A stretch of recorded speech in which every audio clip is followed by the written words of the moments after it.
Hello, everyone. Today we have the absolute pleasure of being joined by Bill Himmelstein, who's the founder and CEO of Tenant Advisory Group. Bill, how are you doing today? I'm doing wonderful, Harris. Thanks so much for having me. I appreciate it. No problem at all. Absolute pleasure for us having you on the podcast episode today. Really excited, and hopefully we can talk all things business and pick your brain and learn a thing or two. Sounds wonderful. Let's dive in. Let's dive straight into it. So, Bill, can you start off telling us about the early years of your journey, your background even, and the journey getting to the position you're in today? And then we'll touch more on the business side of things. Sure. I could start from childhood because that's really where the real estate bug got implanted. My father was an investor in residential real estate, and he would take me to his buildings, and he was always talking to me about leverage and getting tenants to pay your mortgage and your taxes and your expenses, and hopefully having a little money left over to go buy another apartment building. So that's really where it started early on. The way the journey started for me in the professional world, Harris, was senior year in college. One of the real estate firms from Chicago, where I currently live, came to campus at Washington University and started telling me all about the role. They said, you're going to be working with CEOs and owners and C-level executives. And I thought, well, that's a wonderful network to have. And then they said, you're going to be negotiating their second largest expense, which is real estate. And because of that, you're going to generate large commissions. And I thought, well, that sounds great. I'd love to earn large commissions. They talked about how they're going to judge me based on my performance and the work, my output. And I thought, well, that's a very fair way to be judged on what you actually do. And so I got behind that. I liked it. And at the end, they planted the hook. And this is what they wanted from young, inexperienced people like myself at the time. They said, oh, by the way, you're probably going to fail at this. And I said, oh, heck no, there's no way someone's going to tell me I'm going to fail. I'm going to prove them wrong. That's what they want. They want people with a chip on their shoulder that don't take no for an answer, that keep plugging away, that are persistent, that have thick skin. And here I am 25 years later. But yeah, so I ended up working for that company, worked for a couple of big companies for the first 8 years of my career. And really, Harris, what it came down to was that I didn't feel that I shared similar values to any of these real estate firms. In fact, I would open that they didn't have any values. It was really just make as much money as you can and step on anybody's throat you have to get it.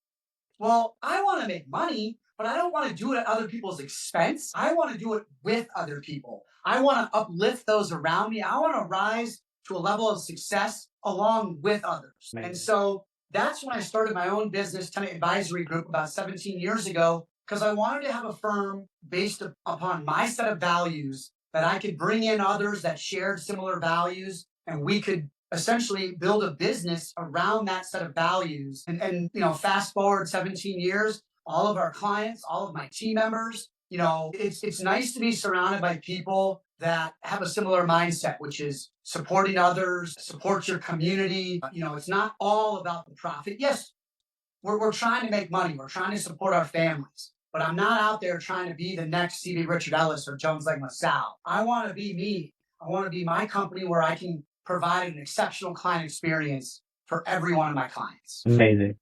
Very well said. Bill. And in terms of your role now, could you tell us a little bit about the business? What does the business do? How does it, what markets, etc. For the people that don't really know too much about it. Yeah, sure, Harris. So we are commercial real estate brokers that focus on the transactional side of real estate for businesses. So whether it's tenant representation, buy side, sell side, or sale leasebacks, we do this for companies that represent, that need office space, industrial or warehouse space, or medical space. A little bit of retail, not a ton by design, but a little bit. And we do it all over the United States. So we're US based. We represent businesses all across the country. And when we have clients that have needs outside of America, I have amazing partners like Martin Levy in London. He's my guy that helps me in the UK. He also can help me in a big part of Europe. But I've got partners all over the world if my clients have needs elsewhere. But we're focused on representing tenants, buyers, and sellers of office, industrial, warehouse, or medical space in the United States. Amazing. Now, what does your day look like at the minute? I know it's probably packed with meetings and up and down the country, but could you maybe share an insight into Of what does your course. picture looks like at the company? Are you very much focused on the growth? And walk us through maybe a normal day for yourself. Yeah, you got it. So, I have always tried to put the right people in the right seats. I'm not good at very many things. And so I don't want to be doing things that I'm not good at. That's not fair to the company. It's not fair to my clients. So what I've done is surrounded myself by exceptional people, whether it's admins, marketing, my COO and CFO, other brokers. I have the best brokers on my team, which people might be wondering, well, Bill, what are you doing if you've got this amazing team? And my goal every day is to support others. My goal is to get in front of potential clients, whether they're CEOs, CFOs, owners, presidents, managing partners, and find out how I can best support them and the growth of their business. So, ironically enough, Harris, not a huge part of my day revolves around executing real estate transactions. I have the most incredible brokers, both in-house and out-of-house, like I mentioned, the folks in Europe that I work with and around the world that do exceptional work. And they share similar values as me, so they're going to put the client's best interest first. They're going to be responsive and do what they say they're going to do. Just simple things like that. But my typical day to day, Harris, it's about trying to bring leaders of my community together to support each other. It's about trying to make referrals for my clients and potential clients so they can grow their business. And then, of course, it's about supporting my team members and understanding what tools do they need to be exceptional at what they do, and how can I provide that for them. Really, I'm just going around trying to support my team members, support my clients, support my prospects. And I enjoy it, Harris. I have a great time just thinking about what I can do to support the growth of other people's businesses. Absolutely. I think I was speaking to somebody else, and we kind of were having a discussion put together on what the role is of a business owner, and they're almost like a coach, right? They're picking the players, putting the perfect strategy in place of who can actually perform the best and put people in the position of where they can perform the best. Do you feel that's the case? Are you a coach of a big football game? Yeah, right. No, you're spot on, Harris. I mean, when I first started this business, July of 2008, I thought as an entrepreneur that I had to wear every hat. And I was prospecting and doing sales. I was working the transactions. I was working our books, doing the accounting. I was doing our marketing. I was doing everything. And as I mentioned earlier, I'm not good at everything. I'm good at very little. And so once I was able to get out of my own way, and honestly, Harris, that's what I describe it as. When I got out of my own way and brought in the most amazing people to do each role, Tenant Advisor Group, it was like being shot out of the cannon. We were just off to the races. And so, to your point, my role absolutely is all about making sure my team members feel engaged or happy with what they're doing. They have the right tools and support to be exceptional at what they do. Because ultimately, at the end of the day, what we set out to do was to deliver an exceptional client experience, right? That's all we set out to do. But I know to get there, you got to back into it with happy, engaged employees that are great at what they do. That way, they're going to be thrilled to come in every day and do the work necessary to ensure that our clients have an exceptional experience. Amazing. Very well put. Very well put there, Bill. Amazing. So I guess with that, we can come on to nicely the next topic of industry trends. So, Bill, what are the major trends or shifts in the industry you're noticing? Do you see them panning out in a positive way, negative way? How can people navigate the constant, ever of change and, things going up and down? What are your thoughts on that, Bill? Yeah, I mean, that's such a great question. It's really broad, too. There's so many factors and influences on the commercial real estate market. And I'm going to start with your last question of that, which was, Yeah. what can you do to kind of create some steadiness, right? To create some continuity. And the answer is do everything possible to deliver an exceptional client experience. Because when you do that, when you build positive relationships, when you leave everybody better off than they were before they met you, when you make sure that all of your clients are in the right space at the right price, you start to develop a reputation. You start to develop a brand.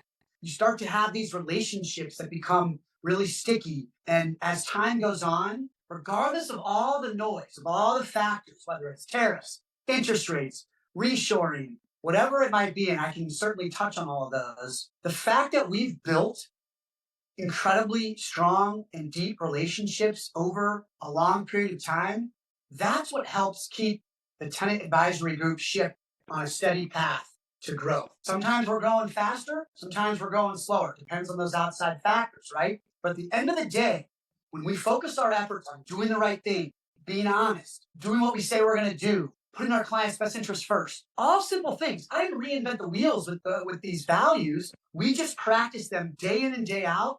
And what that does is it builds strong, meaningful, trusted relationships with our clients and our prospects. And that has been the fuel to Tenant Advisory Group. That's been the fuel to our fire our entire existence. Now, outside of what you can do to stay the path, right? Yeah. What are some of those factors that I think are making a big impact on the commercial real estate market?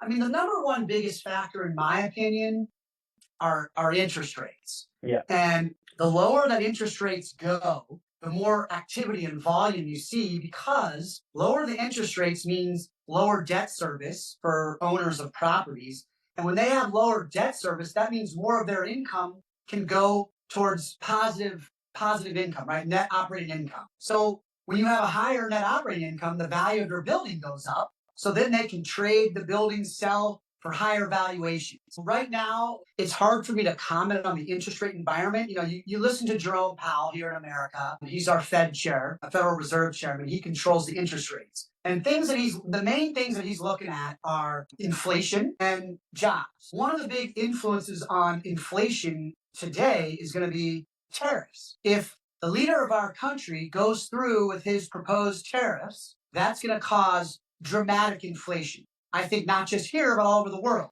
You know, free trade is a beautiful thing because when certain countries make products cheaper, it benefits the rest of the world. We can buy those products at a much cheaper rate. That being said, when you slap a tariff on it, it increases the cost of those goods. Who pays for the increased cost of those goods and services? You and I, the consumers, right? So that's going to create inflation, which might cause interest rates to increase, which I think will cause a decrease in valuation for properties and a slowdown in activity. I think that's probably the single biggest factor that I keep an eye on. Now, because of Trump's tariff talks, a lot of companies are talking about reshoring or onshoring on American soil. Yep. And let's just say that some of those companies actually follow through. It doesn't happen overnight, Harris. It takes years to build a factory. It takes significant amount of time for any positive effect to be felt. Now, again, I'm not an economist, I'm not an expert, and I certainly want to be a proud American. I want to support whoever is in the Oval Office. It's very difficult. You know, one thing that businesses want, Harris, I think one of the main things businesses want is certainty. Yeah. They want to know the rules and they will play by the rules, whether they're positive rules for growth of business or whether they're negative rules that are stifling the growth of businesses. They just want to know the rules to follow, and they will follow that roadmap and do it. Unfortunately, what I'm seeing right now is a complete lack of clarity, no communication with the business community on what this leader is trying to accomplish. I get it. He's trying to accomplish a level playing field, but I don't want to get sidetracked by political discussions. But what I'm saying is the fact that American businesses do not have clarity on what the direction the country is trying to go slows everybody down. It's businesses stop investing in growth. They're going to stop hiring talent. They're going to, and then don't get me started on our immigration policy, which removing people that want to do certain jobs that maybe other people don't want to do, I don't think that's a good idea. Making it difficult for smart people to come into our country and start careers, I don't think that's difficult. I don't think that's a good idea to make it difficult for them. It's just tough right now with just a lot of uncertainty. And so I think that's probably one of the bigger factors of, what's hampering the commercial real estate market is just people aren't making decisions because they don't know what the landscape's going to look like. Absolutely. Very well said there, Bill. Perfect. So I guess one trend I wanted to get your thoughts on is a trend that's blown up in the last 15, 20 years, and it's only going to get even bigger, is power of social media. Right? Social media is absolutely massive, and if you're not using social media, then I don't know what you're probably doing. But what is your take on social media? How do you think social media has benefited you and your business? And how do you think businesses can actually leverage it and utilize it even better to drive their business forward? What's kind of overall take on social media, good and bad? Yeah, absolutely. When I first was told about social media and the importance of it, I kind of shunned it. I was like, nah, that doesn't matter. No one cares. No one cares what I have to say. No one cares what I'm doing. And then they were all saying, not only do you need to be on social media and have a presence, but you need to give away your knowledge. And at first it blew my mind. Are you kidding me? I've been working for a decade to gather all this market knowledge and experience. And now you want me to just put it out there? Here's what I can tell you, Harris. Ever since we took social media seriously, and ever since I started putting out the tips and tricks and sharing my knowledge and sharing what it is I've been doing and who I'm spending time with, it has been nothing short of incredible. I mean, the response we've gotten, and basically I think the biggest thing that it does is it increases awareness, right? Yeah. When companies don't really have a need for real estate that frequently, at least companies that we work with, smaller and mid-sized companies, they might have a couple locations, and maybe every few years, one of these locations has a need, has a lease coming due, or maybe they outgrow a building and they sell it and buy a new one. But the point is, companies are not thinking about real estate on a day-to-day basis. And so there comes a time in their boardroom when they're talking, okay, our lease is coming up in a year. We gotta hire a broker and figure this out. The fact that I'm out there on social media and have a very, let's just call it, meaningful presence, it makes us top of mind. When those companies have a need, they're thinking of us. And I don't think I'm being intrusive with these people. If they don't want to scroll, they don't have to scroll. But if they're scrolling and they see that I was at a Chicago Bulls game or an executives dinner that I hosted, maybe they recognize some of the other names. People will make a comment, oh, I love Joe. He's a great guy. Oh, that was a fun Bulls game. I was there too, whatever. It generates an opportunity to connect with people on a much broader scale. Yeah. And to be able to stay top of mind, to be able to get in front of even more people and stay in front of all the people that I've met, it's a game changer. And it's incredibly valuable. I now have the greatest, I've worked with so many different marketing folks, and the woman that we've been working with now for several years, her name's Samantha. She's just incredible, right? And she does it the right way. I get so much positive feedback about our social media and how it's uplifting and it's positive, and we're trying to be inclusive and bring others in and mention others and thanking others and being grateful for the opportunities we have and for the clients that we have. And so I just think social media is there's positive and negatives about it, especially the way that different people might use it. But what we're using it is to share our knowledge, try and support others, and just just have a bigger presence. And it's really been incredible. Absolutely. And a big sub-trend, which I'm sure you're already utilizing, is founder-led content. So instead of back in the day where businesses only shared their logo and it was all about brands and it was all like this, there's a massive trend and shift now on the personal brand, right? Who is behind the business? Who's the coach? Who's leading the charge here? And who can I resonate with?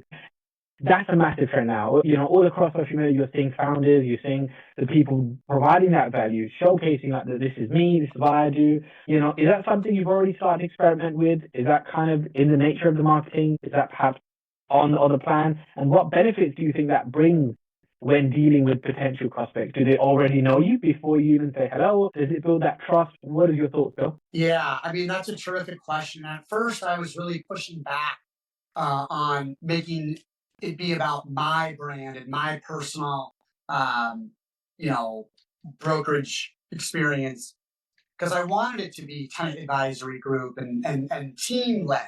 But with a lot of pushback from Samantha McKinney, my marketing person, she was able to convince me that it's important to kind of push me and my brand out there. And 100% what I've noticed is, when anybody looks me up, if I'm pitching something or trying to get in front of somebody, immediately our social media presence, I believe, brings credibility. They see the awards. They see that I'm on podcasts. They see the testimonials from our clients, and they go, okay, these people are legitimate. Me having that personal brand out there, it's kind of fun, because in a small way, I joke with my kids, because whenever I'm out with my kids, we'll always run into somebody that recognizes me or says hello.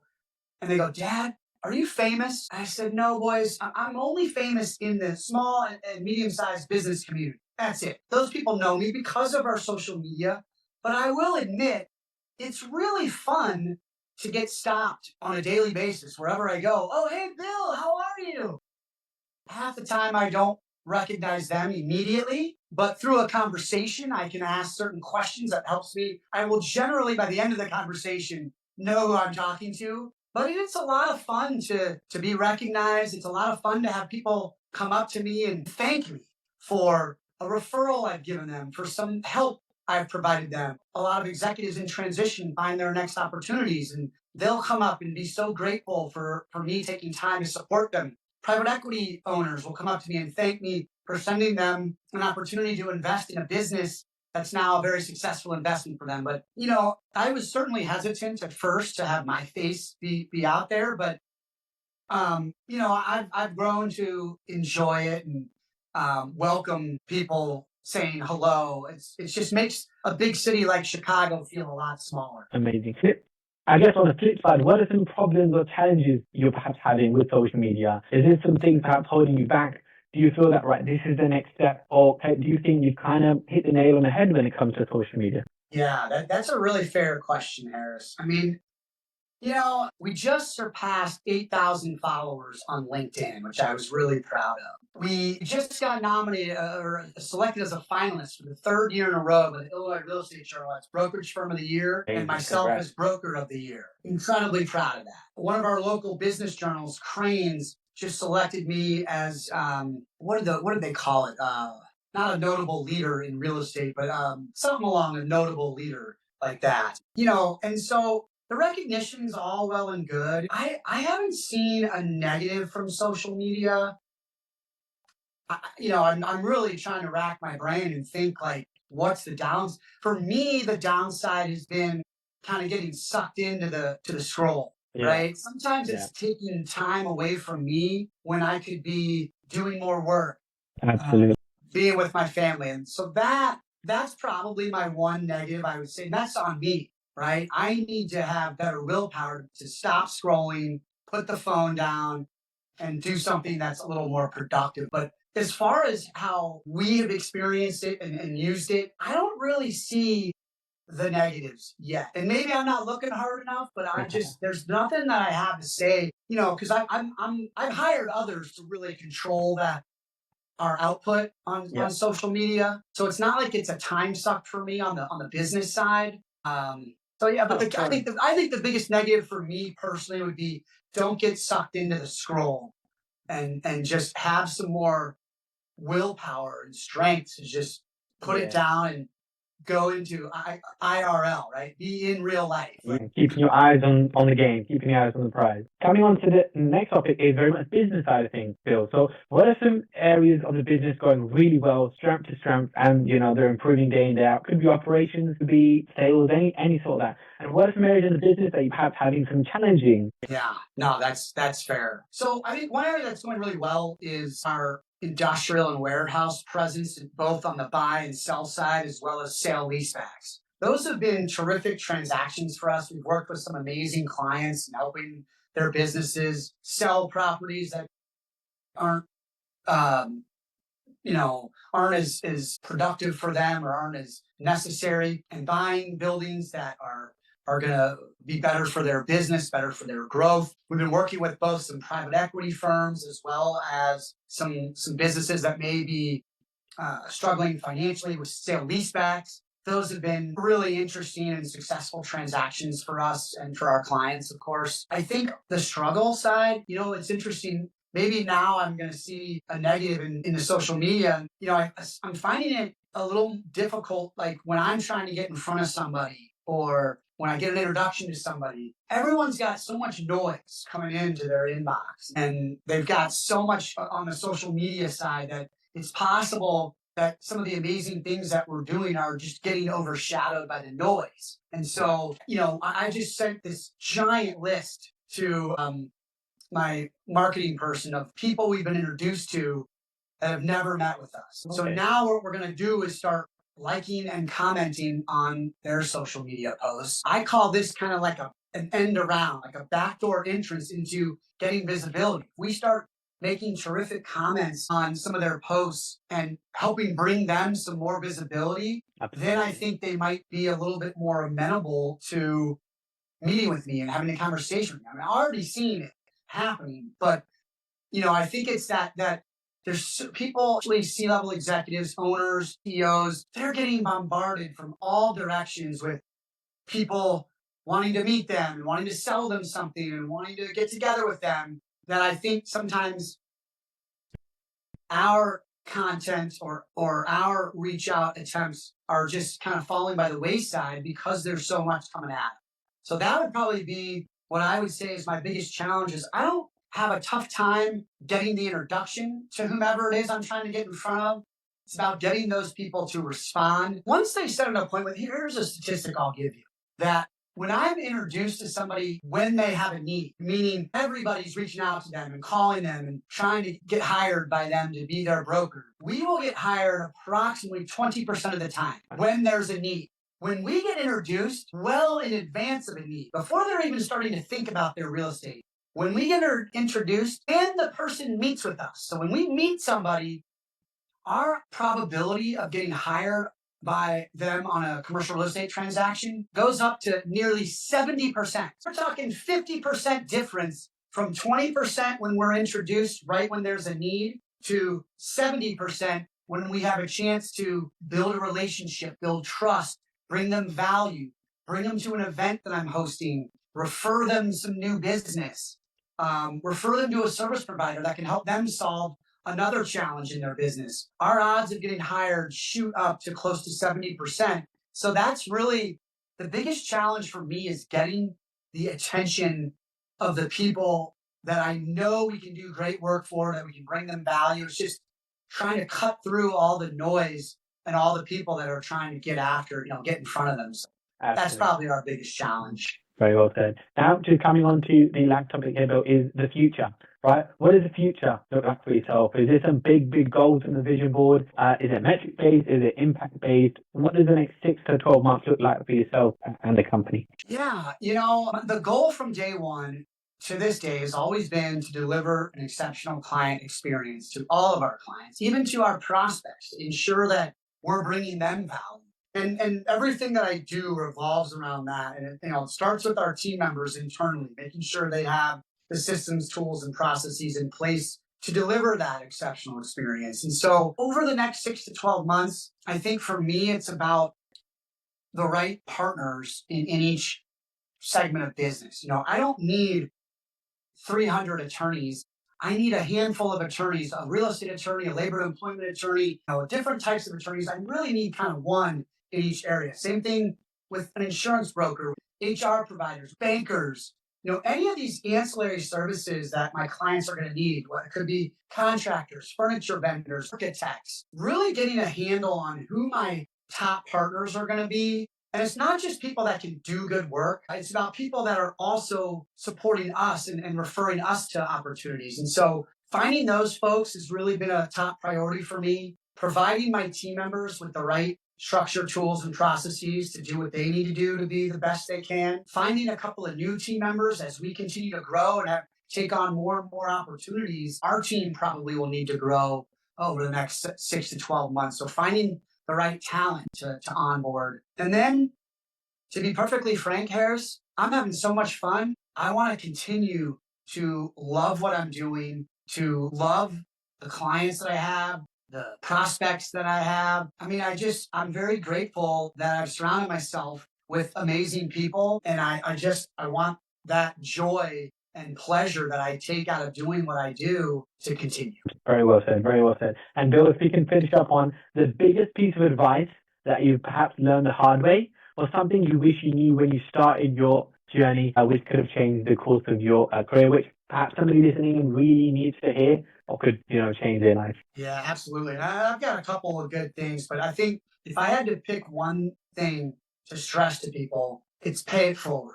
Right? Okay. Everybody, especially salespeople, we think, okay, how am I going to sell my product or service? How can I find people that need my product or service? And I think when we change our mindset from being a vendor to being a partner, that's when things start to shift. When we start thinking, what can I do to support this person across the table from me? What can I do to support my team members? What can I do to support those in my community? It's the giver's gain philosophy. It all comes back to the more you give, the more you get. The more you put out there, the more you get back. And so that's a tough mindset for a lot of people, especially when you're young and you're hungry and you're trying to make a name for yourself. You're trying to make money. It's a hard mindset to stop thinking about what can I do right now to put food on my table and to bring money in the door, or rather switch to what can I do to support these other people that I think can be helpful to me.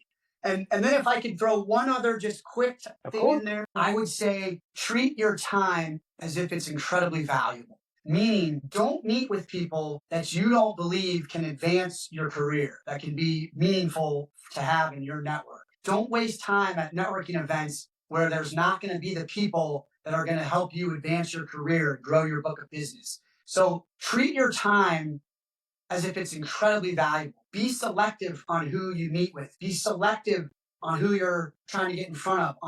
Be selective on which events you're going to go to. And so, by paying it forward and treating your time as if it's incredibly valuable, I think those two pieces of advice, if I would have been doing that from the get-go, who knows where I'd be today. But I'm glad I finally started doing those two things. Amazing. Wow. Bill, thank you so much for an amazing podcast episode. I really enjoyed it. I think it's probably up there with one of my favorite podcast episodes I've done with anybody. So massive thank you. And hopefully everyone watching has really found a lot of value. So massive thank you. And everyone who has tuned in, big thank you. Is there any closing comments? Obviously, social media and everything will be in the description of the video. But any closing comments? Yeah, I mean, I would just say if anybody wants to try and reach out, if you've got a question about real estate, we always enjoy talking real estate. The best way to reach out to us is through our website, www.tagcommercialbroker.com. It's TAG commercialbroker.com. We're always happy to answer questions. If we're not going to be the best resource, we're going to at least get you to the best resource. And so this has been a wonderful experience, Harris. I appreciate you having me on your show. I've enjoyed it. And so thank you very much. Thank you, Bill, and thank you to everyone who has tuned in.